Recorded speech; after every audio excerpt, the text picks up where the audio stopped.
2 weeks gone, plenty more still to come. The high school football season is just getting started, but already across the state, the storylines are heating up. There's no greater sport than the one on the gridiron, and no better place to call home than the house of the Friday Night Blitz. Hit it. Whose house? Our house! Whose house? Our house! Whose house? Our house! Who are we? Lions! What do we do? Football! What do we do? Football! For what? Respect! For what? Respect! Right now, Lions on 3, 1, 2, 3, Lions! Now, Friday Night Blitz on KEZI 9 News. Okay, I don't know about you, but that definitely got me pumped up. Welcome back into week 3 of the Friday Night Blitz. Hard to believe, Olivia, we're already 3 weeks into the season at this point. I'm Brett Taylor. That's Olivia Cleary. Again, I already stated it, Liv. It's been 3 weeks of football. It just feels like time is going so fast right now. Yeah, we went from, I feel like, having no football and waiting for football season to, wow, how are we already 3 weeks in? Okay, I wanted to make sure it wasn't just me because, you know, I am old. I'm 31, folks. I get made fun of my age all the time. So I wanted to make sure it wasn't an age thing, that it wasn't just me.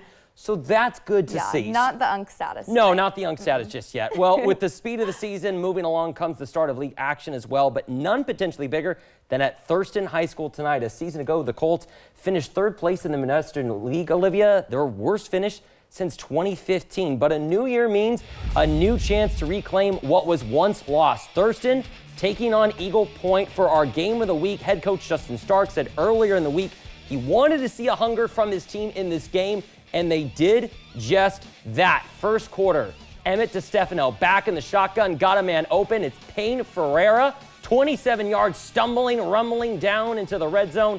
And then moments later, the senior RB, Justin Fisher, going fishing in the end zone for the tutty.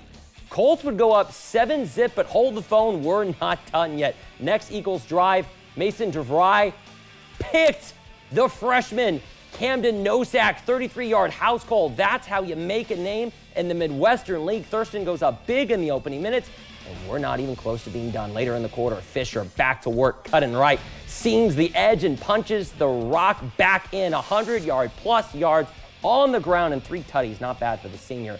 All Thurston this one. Late second quarter, time winding down to Stefano. Cool and composed, fires the rocket. Bodie Bernard, 34-yard catch and score. Thurston football picks up its first league win of the season, and a big one on that. The final 47-6 Colts lead. Next, we head to Halverson Field at Churchill High School as the Lancers take on the Roseburg Indians. First quarter here, Lancers from about the 3-yard line, and number 7, Lucas Babbitt, powers it in for the only score of the first half. Again, Babbitt takes the handoff in a reverse to number 8, TJ Wright, for a solid gain and the first down. And Lancers looking to make a play here. Dre Burwell with the sack for Roseburg. Incredible. And how about this? Just a couple plays later, Lancers looking deep, and number 35, Nick Ruiz, lays the wood. Final score from Halverson Field, 35-7, as the Lancers move to 2-1 on the season. That's going to be a fun one to watch later in the year. How about a little North versus South rivalry? Axe Highlanders back together on the field. South Eugene looking to snap a 16-game losing streak dating back to 2023. First quarter, though, Soldier Pescolito, give him the ball. Good thing's going to happen. Down the sideline he goes, 50-plus yards all the way back to North Eugene. Big-time play by the Highlanders right out of the gates, but South Eugene not dead in the water yet. Rally the troops. Here come the Axe. Felix Oyeli, target acquired. Beep, beep, beep, beep, beep, beep, beep, beep. Received by Jackson Ingram, the trusty tight end. Never fails. The Axe are back in this extra point for the slam dunk. I wish. Too bad that's not how football works. Early second quarter, it's Henry Fawcett to the left he goes. Axe take the lead, but it wouldn't last for long as North down south for yet another year and extends the Axe losing streak to 17, the final 58-18 Highlanders. And the rivalry continues up north. Corvallis taking on Crescent Valley. And even though this game was at Corvallis, Brett, you would think it was a Crescent Valley home game. Wow. I mean, just look at that student section. Corvallis knocking at the door. Nate Bedford takes the handoff and strolls in for the very first touchdown of the night. And moments later, deep strike from Elijah Lendine to Brody Todorovich, untouched all the way to the end zone. Corvallis in complete control. Crescent Valley looking to answer. Cole Lemon fires, but Andrew Street jumps on the route. That's Corvallis' second pick of the night. Crescent Valley near the goal line now. Handoff to Carlos Ochoa. He's brought down but across the plane for the score, but still not enough. Corvallis takes the win 44-12 the final. And Springfield loses a heartbreaker on the road, falling to Bend 34-28 in overtime. Just a tough break for the Millers. But how about Lebanon? A blowout win at home over McKay, 53-0 the final. And West Albany takes care of business on the road, knocking off Caldera 33-6, putting them at 3-0, undefeated this season. And finally, South Albany falls on its home opener to Ridgeview 27-0 after shutting out McKay just last week. Sometimes in football, what goes around comes around. Now let's head back over to Willamette High School as the Wolverines take on the Grants Pass Cavemen and a 1-0 battle in the early of the season. This one, Willamette in control.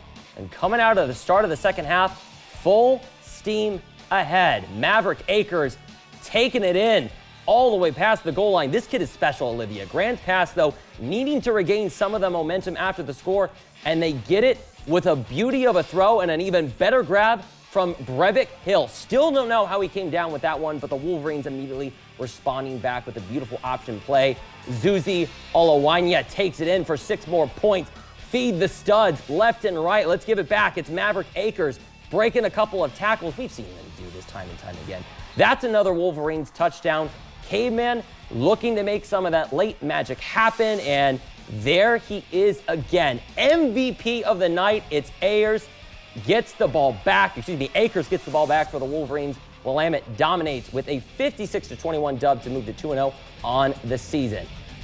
And now our 6A matchup, Sheldon traveling to West Salem looking for a big road win, but the Titans took control early and never looked back. West Salem takes this one 29-14. Down in 4A, Coquille gets the shutout over Cottage Grove 34-0 to get their first dub of the season. Cottage Grove picks up its first loss, and then how about Sweet Home? Shutout over Malawa, 20-0 the final, and the Huskies are 2-0 to start the year. And then out on the coast, Marshfield shuts out Baker 49-0. The Pirates' magic is back, folks, on the coast. Marist, though, the Magic, not back this season. Rough start. They fall to 0-3 on the season after a 33-7 loss to Henley on the road. And then Junction City takes care of business on the road. 30-13, a win over Woodburn. And North Bend falls on the road 28-6. Coming up, we can't forget about the 3A, 2A schools. More highlights coming your way. Plus, the Duck Store Play of the Week. Stick around. The Friday Night Blitz is coming right back.